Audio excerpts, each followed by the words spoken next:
Yo ho, me hearties. After the previous video where I talked about how my channel wasn't an educational channel anymore, I decided maybe they were onto something. And because of that, I'm going to no, I'm not doing this. I can't do this, sorry. Okay, so today we have a really interesting case study, and it's from someone who sent me a game that is, by all intents and purposes, dead as a doornail. The game in question is At Odds End. As of the current timing of this video, it has 4 active players, which, as you can probably imagine, not that many. And I'm ashamed to admit that, generally speaking, when I play games that have basically nobody playing them, I sort of automatically assume that there's probably a reason that nobody's playing them. And in fairness, there are a couple of reasons why I can see people not liking or not playing At Odds End. That said, I don't really think the game deserves to be as dead as it is. And while I still firmly believe that my channel isn't capable of propping up a game by itself, I do hope that I can send at least a couple of you over there to experience what is a pretty cool game. Because there's something that At Odds End does that's better than basically every other open world game that I've played on Roblox to date. And so you know what? Why don't we just start there? Let's talk about the good things about this game, because there's a lot of good to say. And the number one best thing that At Odds End does is it makes an open world that has borderline zero empty wasted space. Now you might be looking at it and think that that's just untrue. And in fairness, it is kind of untrue. Because the map takes place on an ocean, there's several islands littered around, and in between those islands is the sea, which for all intents and purposes is empty, unused space. That said, I think if you're making a pirate game where you sail around on a ship, you're kinda gonna need some space to move around, so yeah, let's be real, this gets a pass. No, when I talk about the fact that the map is entirely unwasted space, what I'm actually talking about is the islands themselves. Because unlike so many empty open worlds that I've played through in the past, every single island in this game serves some sort of purpose. And that, in of itself, is really fucking cool. Once you first get your ship, you can literally choose to go in any direction and stop at any island, and there'll be a reason to stop there. And not only that, but later down the line, when you've actually got the grasp of what you're doing, there can still be reasons to go back to places that you've already been. And let's talk about why that is. Basically, the most interesting system in this game is the way that it handles your inventory as well as your items. Basically, this is almost a permadeath game in a sense, because when you die, you'll drop all of the items that you had on you on death. And when we're talking about dropping all of your items on death, we're talking literally everything you have. Now, the game goes through great lengths in order to make sure that this isn't as debilitating as it sounds, but it is pretty soul-crushing when it happens, but I think it really adds to the game as a whole. Basically, in order to avoid just making it so when you die, you have absolutely nothing, the game has a bank system at your main hub that you can use to bank certain weapons. So really, once you have one decent run, you're going to be able to get a bunch of weapons, store them in your bank, and then not have to worry about it again. But just in case there are some issues that crop about, you can get several different free items in the town, like the hook, which is a melee weapon, or the pickaxe, which will let you get a little bit of money, so that way you can buy any of the other items in town. And in terms of buying items in town, all of the items that you can buy are very reasonably priced, with the expectation that you're probably going to go out and get killed early on and lose them. So if you pay 10 gold for a flintlock, go out, die, respawn, getting 10 gold for all intents and purposes is very easy. It literally takes like maybe 2 minutes of hitting rocks and then cashing them in at this little shop, and then you can buy another one. Not the end of the world. And it's not like everything resets when you die, because when you get killed, whatever boat you have doesn't reset, as well as your wallet size also doesn't reset. So if you have a lot of money and you've been storing it in your bank, you're basically just not going to have to worry about a lot of this stuff. But it is always going to be in the back of your mind, and it adds tension to every single encounter that otherwise wouldn't be there. It's the kind of permadeath mechanic that has a reason to exist in a game, while also not being just a complete kick in the balls all the time. But the main thing that this permadeath dropping your items system adds is it makes it so that way there's always a reason to go back to locations that you may have already gone to.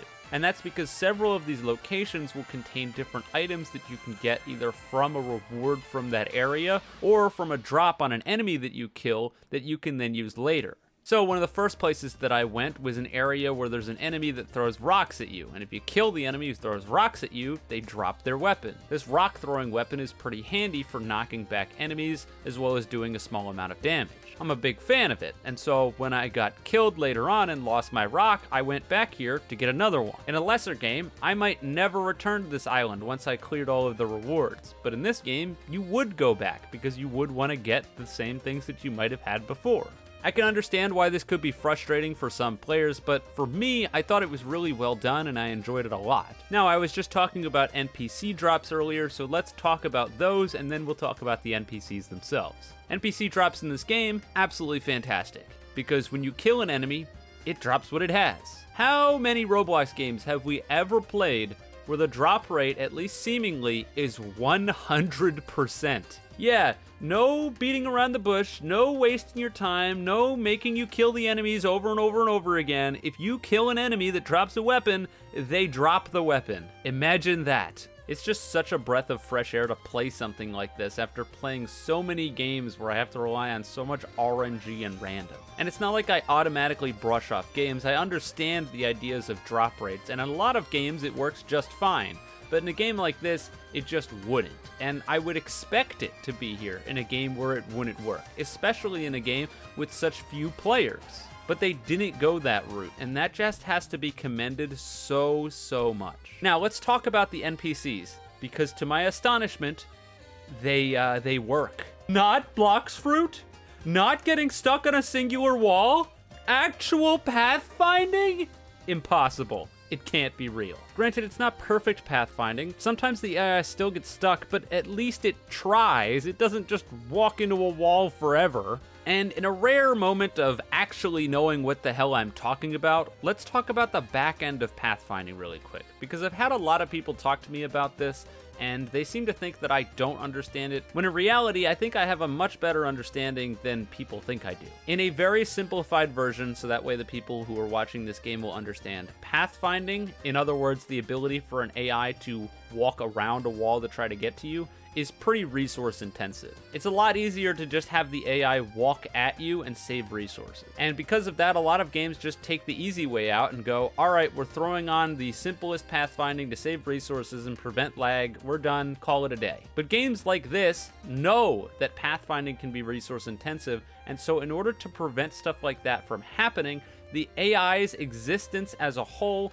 doesn't happen until you're close enough to the island to spawn the NPCs. So if nobody is in an area where NPCs are spawned, then there won't be anything there to eat up resources. I bring this up because it's simple fixes like this that a lot of people just don't do in a lot of these other games that I talk about, and then get away with it by saying, herder, it takes up too much resources, herder, we can't do it, when in reality they absolutely can. They're just choosing not to. They choose not to find a solution, and that sucks. Anyways, AI in terms of how it works is generally very well done. The AI can be a relatively considerable challenge while continuing to remain a little bit random and hard to deal with throughout the entire time I was playing the game. I got better at dealing with them for sure later on, but even at some times I would still be thrown for a loop by the AI. There are some systems that I think really help in this, the first being sound. Guns in this game are really strong. They do a ton of damage, and if you headshot something, it one-shots a lot of NPCs. That said, guns are also really loud, and they can tip off the NPCs, so if you shoot at a guard and you kill them, well, you just shot, and now the entire camp is coming after you. Surprise, surprise, it's a lot harder to deal with like 6 guys at once than just 1 or 2. And so you're pretty heavily incentivized to either aggro each individual person and then try to take them out with melees, or find some other ranged weapon that you can use that's a lot quieter. And then obviously if push comes to shove, you always have the backup of pulling out a weapon to deal a ton of damage, all the while aggroing a lot of other enemies in the area. The game also benefits from having a whole bunch of different ranged enemies that'll keep you on your toes and make it so sometimes the honest to God best answer to a solution is to simply cut your losses, leave, and come back. I love games that do this. The idea that retreat is the best option is a foreign concept to so many games that I've ever played, either because they heavily punish you for trying to retreat, or it just isn't at all an option, well, whatsoever. And there were several times in my gameplay where this stuff popped up. I was getting my ass whooped and I just went, I'm going back to base, healing up, and trying again, because this is not working. Now, I'm sure it would be way, way easier with other people, and I think the game pretty heavily incentivizes you to play with your teammates and play together, but seeing as I was trying to do this by myself, and also seeing as something that will come up later, a lot of the people on the server knew who I was, I tried to avoid this as much as possible, so I can't talk too much on that front. Anyways, it's not like the game is all sunshine and rainbows, because I did run into some problems, and I hope the developers can iron them out. Considering there's 4 people playing, there's no way the people behind this don't end up seeing it. So if they do, hey guys, I hope you take this stuff into consideration, because some of it severely hindered my gameplay. The first, which is kind of less of a problem and probably won't happen to most people, but should still be considered, is the tutorial. I didn't even notice the tutorial at first. That's on me. But because of that, I went around exploring the map without the tutorial and was honestly doing a pretty decent job of figuring out things. I appreciate that a lot of the game's NPCs actually tell you a whole bunch of interesting and good information about the game, and the fact that the tutorial, once you actually activate it, brings you to all these places and tells you to talk to the people makes the game a whole lot better. If you play the tutorial and you're paying attention, you should learn all of the mechanics of the game without issue. That said, my tutorial broke, with an oversight that I guess they just didn't see coming. You see, when you get to a certain area of the game, you're supposed to learn about mining rocks, and then when you mine the rocks, you're supposed to put them into the furnace, and when you put them in the furnace, you make money. The problem is that the flag, in order to complete this quest, is simply having a certain amount of money. And because of that, by the time I got over here, the game had auto-generated enough gold, but like I said, because it took me so long to get here, I already hit the threshold, which means that the game did not teach me how this whole area worked. And because of that, not only did I end up dying twice by getting eaten by the furnace, something that I simply think shouldn't be able to happen, it feels like a noob trap and needlessly hurts people who might not know about it for no reason. But also, I just had to bang my head up against the wall a whole bunch of times until eventually I figured out that you are supposed to drop the items that you get into the furnace, which will then automatically generate you money. It may sound and look obvious now, but I can assure you at the time of me doing it, it wasn't that. And so I hope this tutorial issue can be ironed out so nobody else runs into it. It's a QA problem that I'm not surprised you guys didn't catch, but it's still an issue nonetheless. Now, another major issue with this game, probably the biggest that I think needs to be ironed out in order to make the game better, is the NPC respawn timer. Because playing this game alone and having NPCs that you took a long time to kill respawning on the island while you're actively there is awful. Now, let me make it clear. I'm sure they did this on purpose in order to make it so that way if you're on an island, you can't just gatekeep everyone else from, being able to use it. That's probably the reason it's here. But from my experience, this doesn't work super well. You see, your resources are finite, at least when it comes to health regen. And so if you've used up a lot of your health regen on an island, and then the enemy that you killed 5 minutes ago just respawns after you've already killed it, or respawns while you're fighting something else, again, that really, really sucks. I don't know what the perfect solution here is, but at the very least, I really don't think that the AI should be able to respawn while you're still on the island. I already know that enemies despawn and respawn based off of distance, and I think that it would just be better for everyone if that's the only way that they came back. That or the respawn timers were made significantly longer, because as they are right now, you can clear out an entire camp and then go back through it the opposite way and some of the people have respawned, which just doesn't seem right. Now, another more minor issue with the game is when it comes to microtransactions. I won't lie when I say that I was kinda pissed when I went to go buy a linked sword and it popped up with a Game Pass icon. Or I went to go buy the blunderbuss and it popped up with a Game Pass icon.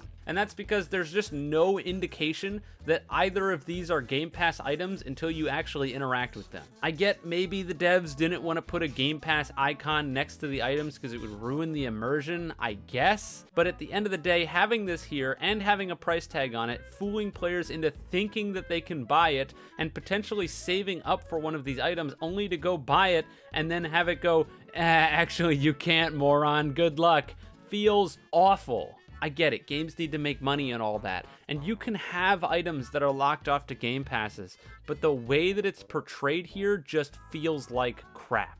While we're on the topic of minor nitpicks, I was struggling with the storage system in the game when I first got there because I learned that while you're in the storage, if you have the rearrange your items thing activated like you would normally on Roblox by hitting, I believe, tilde, you can't store things, which really threw me for a loop, and I was just confused as hell why I couldn't store stuff. Turns out it's because I had the menu open. It's pretty hard to tell that the menu is even open, and that's why that was happening. I wish that didn't happen. But other than that, I think the game was really fun, and I enjoyed my time with it.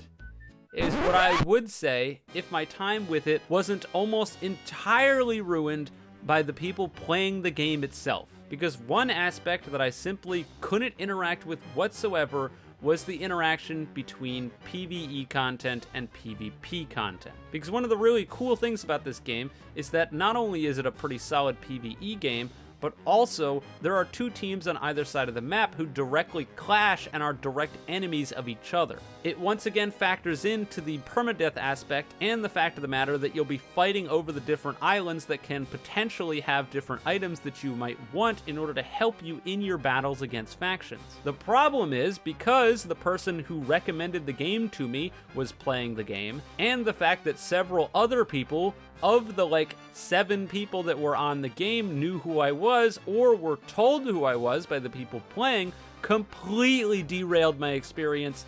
And don't be like this if you see me in a game. Please don't be like this. I made a video not too long ago talking about how popularity sucks sometimes, and this is one of those moments because good lord was this annoying. Not only did I have people constantly pestering me in chat talking about how I needed to do X, Y, and Z, and how I can learn information from this NPC and do this from here, which, guys, this is the game's job. And it's a job that the game did do. So I don't know why you're putting it into the chat over and over and over again. But they also would continuously seek me out and try to make my life either easier or more difficult. And having that constantly factor in seemingly everywhere I was trying to go was really frustrating. I want to play the game on its own merits. So when I have a guy from the opposite faction, the faction that I'm supposed to be directly fighting against, going, hey Eclipse, I have items for you. Yeah, that's not good.